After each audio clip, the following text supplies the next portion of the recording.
میرے نبی پاک علیہ السلام نے فرمایا ایک بندہ گنجا تھا، کوئی شے نہیں تھی، سر پہ بال بھی نہیں تھے، رویا کرتا۔ اللہ تعالیٰ نے فرشتے کو بھیجا، تجھے کیا چاہیے؟ تو کہنے لگا بال آ جائیں اور تھوڑا مال آ جائے۔ فرشتے نے ہاتھ پھیرا تو بال بھی آ گئے تو بکریاں بھی آ گئیں، لائنیں لگ گئیں، مال ہی مال ہو گئے۔ دوسرے کے پاس گیا، وہ کوڑا تھا، اس کو جا کے کہا کیا چاہیے؟ کہنے لگا شفا ہو جائے اور کچھ اللہ تعالیٰ آسانی کر دے۔ شفا بھی ہو گئی، گائیں بھی دے دی، بھینسیں بھی دے دی، مال ہی مال ہو گئی۔ پھر ایک کے پاس گیا، وہ اندھا تھا، تجھے کیا چاہیے؟ اس نے کہا آنکھیں مل جائیں اور کچھ ساتھ اللہ مال دے دے۔ اونٹ ہی اونٹ ہو گئے۔ جب بڑا نواز دیا تو پھر مالک نے امتحان لینے کا ارادہ کیا، یاری تیری سونا ہے پر آزمائشاں بھی تیریاں اگ، آزمائشاں تیریاں، صحیح کہہ رہا ہوں، آزمائشاں تیریاں، یاری تیری سونا ہے پر آزمائشاں تیریاں، اے سونا پرکھیا جامدائی پہلو نال لگاں دے لگ۔ اللہ نے فرمایا آزمائش کرو۔ سب سے پہلے گنجے کے پاس آئے، اسے کہا اللہ کے رستے میں کچھ دیکھنے لگا، میرے خرچے ہی بڑے، دیکھو تو صحیح کتنی مشکل میں وقت گزارتا ہوں، حال ہی کوئی نہیں۔ تو اس نے کہا میں نے تو سنا ہے تو گنجا اور بھوکا ننگا تھا۔ کہنے لگا میں تو جدی پشتی رئیس اعظم ہوں، تجھے کس پاگل نے کہا ہے بھاگ جا؟ اس نے کہا اچھا جیسے تو تھا ویسے ہی ہو جائے۔ کھیت کھلیان اجڑ گئے، پھر سے گنجا ہو گیا۔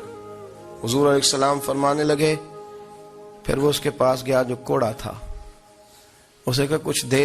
کہنے لگا خرچے ہی بڑے، اب پوچھ لیں کسی امیر آدمی سے، کہے گا چکی کے نیچے ہاتھ ہے میرا، میرے سے زیادہ تو اب پریشان بندہ ہی کوئی نہیں، کیا بتاؤں آپ کو، اتنا ٹیکس ہے، اتنا جرمانہ ہے، فلانی شے، بڑا کچھ گنواتے ہیں لوگ۔ اس نے کہا میں نے تو سنا تو پہلے کوڑا تھا۔ اس نے کہا جا دوڑ جا، میں تو رئیس اعظم ہوں، دادا بھی پردادا بھی اور ساری نسل ہی۔ اس نے کہا اچھا جیسے تو تھا ویسے ہی ہو جائے۔ پھر وہ گیا اندھے کے پاس اور جا کے کہا اللہ کے نام پہ کچھ دے۔ تو کہنے لگا رب کے نام پہ؟ یہ کھڑے ہیں اونٹ، جتنے تیرے دل کرے لے جا۔ اس نے کہا کیا معنی اس بات کا؟ کہنے لگا یار تجھے کیا بتاؤں، میں تو اندھا تھا، میں نے تو کبھی دنیا دیکھی نہیں تھی، پھر اس کریم نے فضل کیا تو مجھے بڑا کچھ دکھایا، میں کیا بتاؤں، میرا دل کر رہا ہے کہہ دوں کہ پھر اس نے کعبہ دکھایا، پھر اس نے روضہ رسول دکھایا، پھر اس نے ریاض الجنہ کے سجدے دکھائے، پھر اس نے اپنے محبوب کے دروازے کی رونقیں دکھائیں۔ اس نے بڑا کچھ دیا، اس نے بڑا نوازا۔ میرے پاس تو شاید میں بدکار پرانا خادم، کسے در ملی نہ ٹوئی، اے واصف یار نے نظر جو کی تھی پھر واصف ہی ہوئی۔ یہ تو اس کا کرم ہوا۔ تو یہ وہ کہنے لگا تو اللہ کے نام پہ جان مانگ، میں وہ بھی دینے کو تیار، میرے پاس تو شے ہی کوئی نہیں تھی، مجھے تو اپنا پتہ ہے، میں تو کوئی شے نہیں تھا، کچھ نہیں تھا میرے پاس۔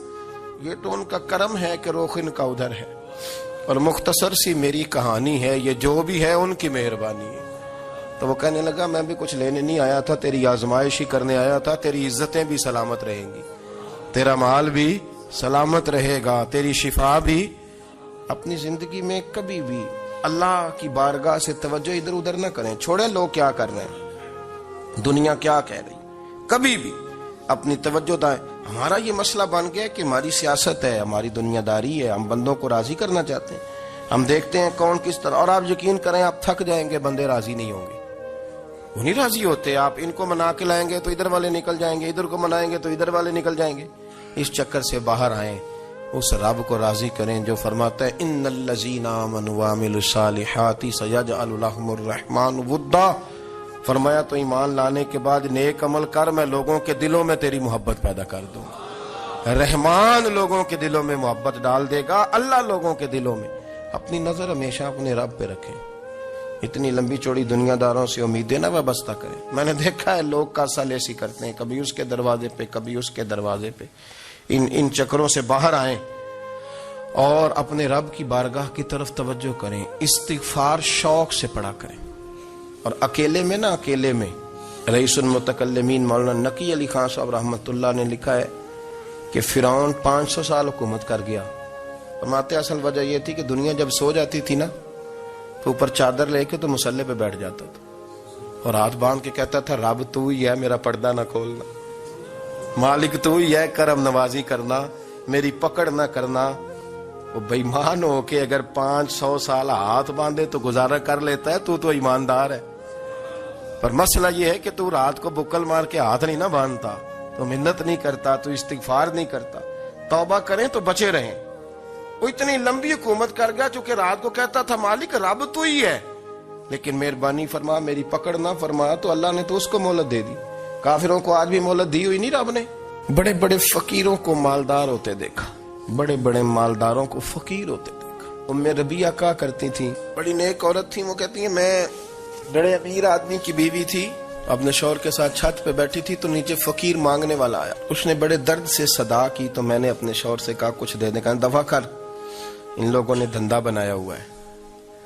کہتی میں میکے سے بھی بڑا مال لے کے آئی تھی، میرے ماں باپ بڑے امیر تھے تو میں نے چوری اپنے خامد سے نظر بچا کے باتھ روم جانے کے بہانے گئی اور نیچے جا کے 5 دینار میں نے اس فقیر کی ہتھیلی پہ رکھے۔ کہتے اس نے 5 دینار دیکھے، پھر میری طرف دیکھا تو میں نے اس کی آنکھوں میں آنسو چمکتے دیکھے۔ کہنے لگے بی بی رب تیرا بھلا کرے، میں 3 دنوں کا بھوکا ہوں۔ کہ وہ چلا گیا، میں گھر آ گئی، باہر آئی تو میرا شوہر کہنے لگا اب اتنی تو تیز ہو گئی ہے اور تو اتنی خود مختار ہو گئی ہے، میرے بغیر پوچھے مال خرچ کرے گی، جا تجھے 3 طلاقیں۔ کہتی میں وفادار باپ کی بیٹی تھی، طلاق لے کے گھر آئی تو میرا باپ ٹوٹ گیا، چارپائی پہ چلا گیا، اوہو یہ کیا بن گیا۔ کہتی بڑی تکلیف رہی، 1-2 سال کے بعد میرے ابا نے میری شادی کر دی۔ اب جس شوہر کے پاس گئی وہ بڑا نیک تھا، پرہیزگار تھا، اللہ نے بہترین صلہ دیا۔ کہتی چھت پہ بیٹھی تھی، دروازے پہ فقیر آیا، میں نے شوہر سے کہا کچھ دے دوں، کہنے لگا 5 نہ دینا، 15 دینا، 20 دینا، میں فقیر ہوں، میں نے فقر سے دولت دیکھی ہے، اسے خالی نہ لوٹانا۔ کہتی ہے کہ میں نیچے گئی اور جب میں نے اس کی طرف دینار بڑھائے تو میری چیخ نکلی، پیسے پھینک کے میں بے ہوش ہو کے گری، میرے شوہر نے آ کے اٹھایا، اندر لے گیا، پانی منہ پہ چھڑکا، کہنے لگا تجھے کیا ہوا؟ کہنے لگی یہ جو مانگنے آیا یہ میرا پہلا شوہر تھا، وہی تھا جو کہتا تھا کہ تو 5 دینار دے آئیے جا، تجھے 3 طلاق۔ معین الملت والدین، عطائے رسول، ہند الولی، غریب نواز، خواجہ معین الدین چشتی، حضرت خواجہ اجمیر، شاہ اجمیر، شاہ اجمیر، والی ہندوستان۔ آخری عمر میں سارا دن روتے گزر جاتا، ساری رات روتے گزر جاتی، ذرا سی کوئی بات کرتا تو رو پڑتے، آنکھیں آنسوں سے بھری رہتی۔ کئی دفعہ اپنے بھی پریشان ہو جاتے ہیں نا کہ یار تو ایک بات کی جان ہی نہیں چھوڑ رہا۔ تو خواجہ قطب الدین صاحب بختیار کاکی سے لوگوں نے شد سے بات کریں، اتنا بھی تو نہیں نہ رونا چاہیے، ہر وقت اس کے آنسو کی کریے، عاشق دا کامی رونا تونا، تبھی نہ روئے نہیں منظوری، ہر وقت رونے کا کیا مطلب ہے؟ تو خواجہ قطب صاحب کہتے ہیں میں قریب گیا تو میں نے پیر دبائے، میں نے کہا سونیا لوگ تو کچھ بھی نہیں کرتے، تو نے تو کمال کر دیا، 90 لاکھ آدمی مسلمان کر دیا، دنیا کچھ نہیں کرتی، تو نے 50 سال ساری رات مسلح پہ بیٹھ کے رب راضی کیا۔ تو شہزادہ تھا، حضور کی اولاد تھا، لیکن معین الدین تیرا ایک پلاٹ بھی نہیں، تو نے طالب علم پالے، انہیں غریبوں کو دیا، انہیں نوازا، کوئی شے نہیں تیرے پاس، ہر چیز تو نے، ساری رات روتے ہو، سارا دن روتے ہو۔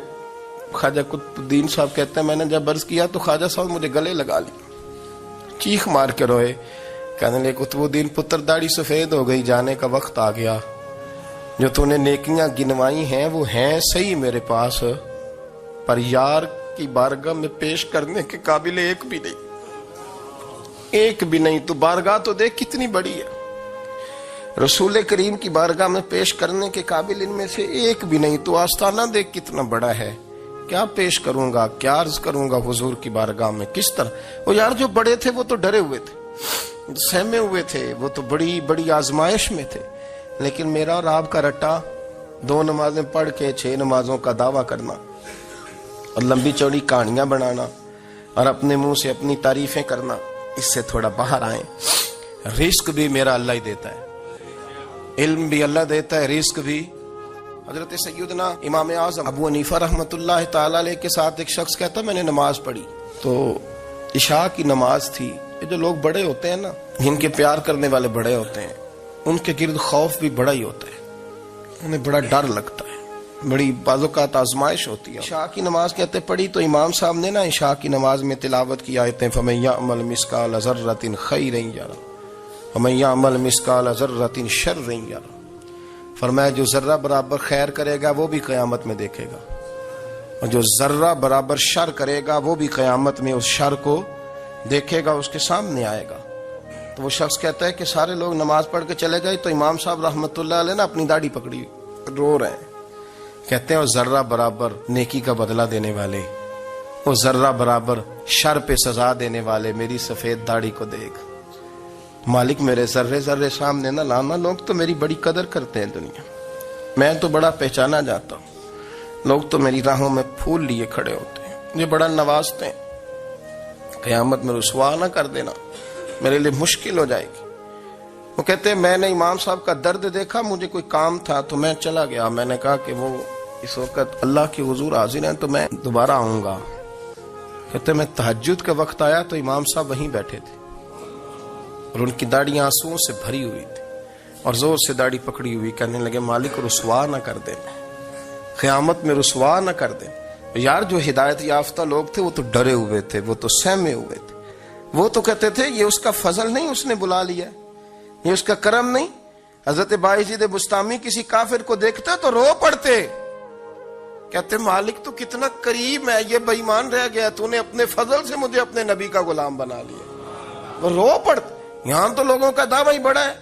نمازی اللہ خیر فرمائے وہ تو دوسروں کو گھورتا ہے، وہ کہتا ہے جنت کا میں مالک ہوں، کنجیاں میرے پاس ہیں، میں کسی اور کو گھسنے نہیں دوں گا. اور اگر 2-3 حج کر لے تو پھر تو وہ کہتا ہے کہ اب میرے سے پوچھ کے لوگ جنت میں جائیں گے معاذ اللہ. اور اگر وہ 2, 4, 5, 7 دفعہ کوئی نفل پڑھ لے تو پھر وہ کہتا ہے چھوڑیں جی سارے لوگ بے عمل ہیں، میں اکیلا نیک ہوں. نہ ایسا کریں، اپنی توجہ اپنے رب پہ رکھیں.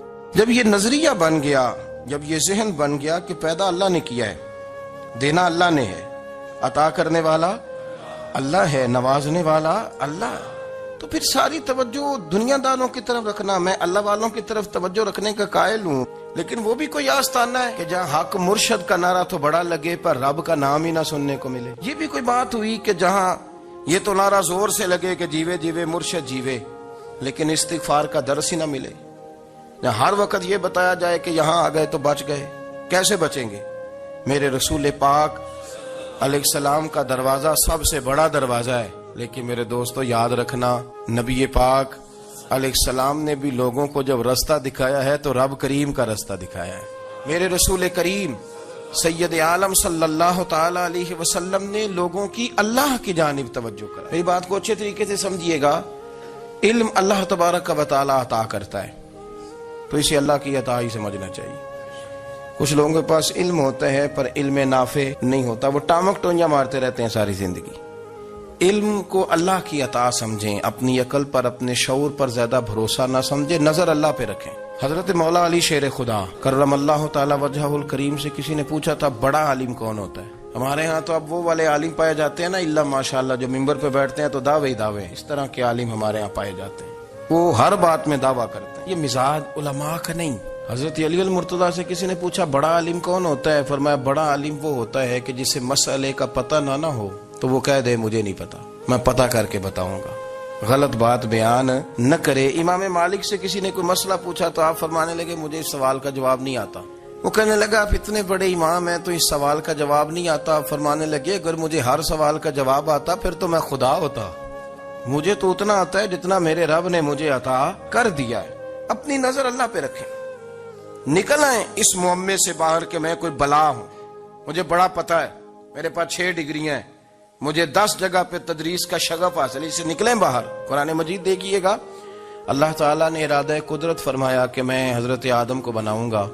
پھر بنانے کے بعد فرمایا فرشتوں سجدہ کرو آدم کو. سب نے سجدہ کیا الا ابلیس ابا واستکبر وکان من الکافرین، سوائے ابلیس کے.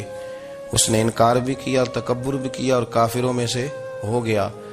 تو یہ جب اللہ تعالیٰ نے سجدہ کرایا تو کیسے کرایا؟ اللہ تبارک و تعالیٰ نے نا حضرت آدم کو علم سکھایا خود. وعلم آدم الاسماء کلہا. خود اللہ فرماتا کہ میں نے جناب آدم علیہ السلام کو تمام اشیاء کے نام سکھائے. تو وہ چیزیں پھر میں نے نا اللہ فرماتے میں نے فرشتوں پہ پیش کی. میں نے کہا کہ بتاؤ ان کے نام کیا ہے. تو فرشتوں نے جو جواب دیا وہ سمجھنے والا ہے. اللہ نے چونکہ خود علم سکھایا تھا حضرت آدم کو لیکن فرشتوں کو نہیں سکھایا تھا. تو اللہ کریم نے فرمایا فرشتوں یہ بتاؤ ان چیزوں کے نام کیا ہیں. تو فرشتے کیا کہتے ہیں؟ فرشتے عرض کرتے ہیں قالوا سبحانک لا علم لنا. آپ کبھی یقین کریں اس چیز کی لذت لے تو مزہ آ جائے. کہا قالوا سبحانک، کہنے لگے تو پاک ہے۔ آدم علیہ السلام کو نام سکھا لیے، پھر فرشتوں کے سامنے وہ چیزیں پیش کر کے کہا ان چیزوں کے نام بتاؤ، تو فرشتے کیا کہتے ہیں؟ کہتے ہیں قالوا سبحانک، تو پاک ہے، لا علم لنا، ہمارے پاس کوئی علم نہیں، الا ما علمتنا، ہمیں تو اتنا پتہ جتنا تو نے ہمیں سکھا دیا۔ اور یہ کیوں تو نے ہمیں جتنا سکھایا اتنا پتہ ہے؟ فرشتے یہ نہیں کہتے یا اللہ تو زیادہ سکھا، آدم کو دیا تو ہمیں بھی دے، یہ نہیں فرمایا، فرمایا انکا انت العلیم الحکیم، اے اللہ تو علم والا بھی ہے اور حکمت والا بھی ہے، تجھے پتہ ہے کس کو کتنا دینا ہے، جتنا تو نے مناسب سمجھا جناب آدم کو دیا، اور جتنا تو نے بہتر سمجھا وہ تو نے ہمیں عطا فرمایا۔ میرے عزیز، علم اگر آپ کے پاس ہے تو اس کو اللہ کی عطا سمجھیں۔ ہمارے ہاں بہت سارے لوگ بن کے بیٹھ جاتے ہیں، میں اکثر کہتا ہوں کہ پھر وہ دعوے کرتے ہیں میرے علاقے والے جاہل ہیں، میرے شہر والے جاہل ہیں، میرے خاندان والے پڑھے نہیں۔ یہ آپ کا دعویٰ ہے، یہ آپ کو خراب کر دے گا۔ ہم نے بہت سارے ایسے لوگ دیکھے جو بہت بڑے عالم تھے، لیکن اللہ جب لینے پہ آیا تو عقل ہی لے گیا، شعور ہی چلا گیا، حافظے ختم ہو گئے۔ آپ دیکھتے ہیں بڑھاپے میں کچھ لوگ ایسے ہوتے ہیں کہ جن کو یہ بھی یاد نہیں رہتا کہ میرا نام کیا ہے، میں کہاں ہوں، مجھے کدھر جانا ہے۔ اس وقت سے اللہ کی پناہ مانگیں اور اپنی نظر اپنے رب کریم کی جانب رکھیں۔ علم کے بعد ایک چیز آتی ہے جس کا نام ہے ہدایت، جس کا نام ہے تقوی، جس کا نام ہے پرہیزگاری، جس کا نام ہے عمل، عبادت، ریاضت۔ یہ بھی اسی وقت ہی نصیب ہوتی ہے جب میرا رب کریم نصیب فرما دیتا ہے۔ ہم نے نا نیکی کا اپنا اپنا سٹیٹس بنا لیا ہے، اپنا اپنا معیار بنا لیا ہے۔ کچھ لوگ کہتے ہیں کہ جناب مسجد میں سیمٹ کا توڑا دینے سے بہتر ہے کسی غریب کو آٹے کا تھیلا دے دو۔ اب اس نے اپنا مزاج بنا لیا نا نیکی کا، اس نے اپنا سٹیٹس بنا لیا۔ میرا یہ سوال ہے کہ نبی پاک صلی اللہ تعالی علیہ وسلم جب مدینہ شریف آئے تھے تو حضور نے سب سے پہلے غریبوں میں آٹا تقسیم کیا تھا کہ سب سے پہلے مسجد بنائی تھی؟ کیا عجیب لوگوں کا رنگ ہے، اپنی مرضی کی ہدایت، اپنی مرضی کا تقوی، اپنی مرضی کا معیار۔ مسجد کوئی بڑا چھوٹا خطیب بھی میری طرح کا ہو نا تو وہ مسجد میں بیٹھ کے جب نبی پاک کی بات کرتا ہے تو کہتا ہے میرے رسول پاک غریبوں کا سہارا بن کے آئے۔ وہ غریبوں کی بات کرتا ہے، مسکینوں کی، لاچاروں کی، کمزوروں کی بات۔ تو مسجد ہی تو وہ ادارہ ہے جہاں سے غریبوں کی بات ہو رہی۔ تو اب لوگوں نے غریب کو اور مسجد کو لڑانا شروع کر دیا، اس کو لڑاؤ کہ مسجد میں پیسے دینے سے بہتر ہے آپ غریب کو آٹے کا تھیلا دے دیں۔ آپ یہ کیوں نہیں کہتے کہ مسجد میں بھی آپ توڑا دیں ایک سیمٹ کا اور ساتھ غریب کو بھی خدمت کریں؟ یہ کیوں نہیں تقویٰ؟ اپنی اپنی مرضی کا مزاج، اپنی اپنی۔ کچھ لوگ کہتے ہیں چھوڑو جی، ساری زندگی انسان نماز پڑھتا رہے اور پھر گالیاں بھی دیتا رہے، بندہ داڑھی بھی رکھ لے اور جھوٹ بولنا بھی نہ چھوڑے۔ تو یہ آپ نے اپنے پاس سے تقوی کا معیار بنایا۔ گالی دینے کا گناہ ہے اور داڑھی رکھنے کا ثواب ہے۔ تو اگر آپ داڑھی رکھے ہوئے ہیں اور آپ کوئی غلطی کر رہے ہیں تو اس سے آپ کی داڑھی کا ثواب ختم ہے۔ آپ کوئی غلطی کر رہے ہیں، داڑھی کا ثواب اس سے ختم ہے، وہ اپنی جگہ پہ قائم ہے چیز۔ اپنی مرضی کا کیوں تقوی کا معیار بناتے ہیں؟ تقوی کا مزاج اپنی مرضی کا نہ بناؤ۔ اللہ کی بارگاہ سے دعا مانگو کہ یا اللہ ہمیں ہدایت کا نور عطا فرما، اللہ تو ہمیں رستہ دکھا، تو بتا کہ ہدایت کیا ہے۔ تو رب فرماتا ہے اللہ ولی الذین آمنوا، اللہ مومنوں کا مددگار ہے، یخرجہم من الظلمات الی النور، وہ انہیں اندھیروں سے نکالتا ہے اور نور کی طرف روشنی عطا فرماتا ہے۔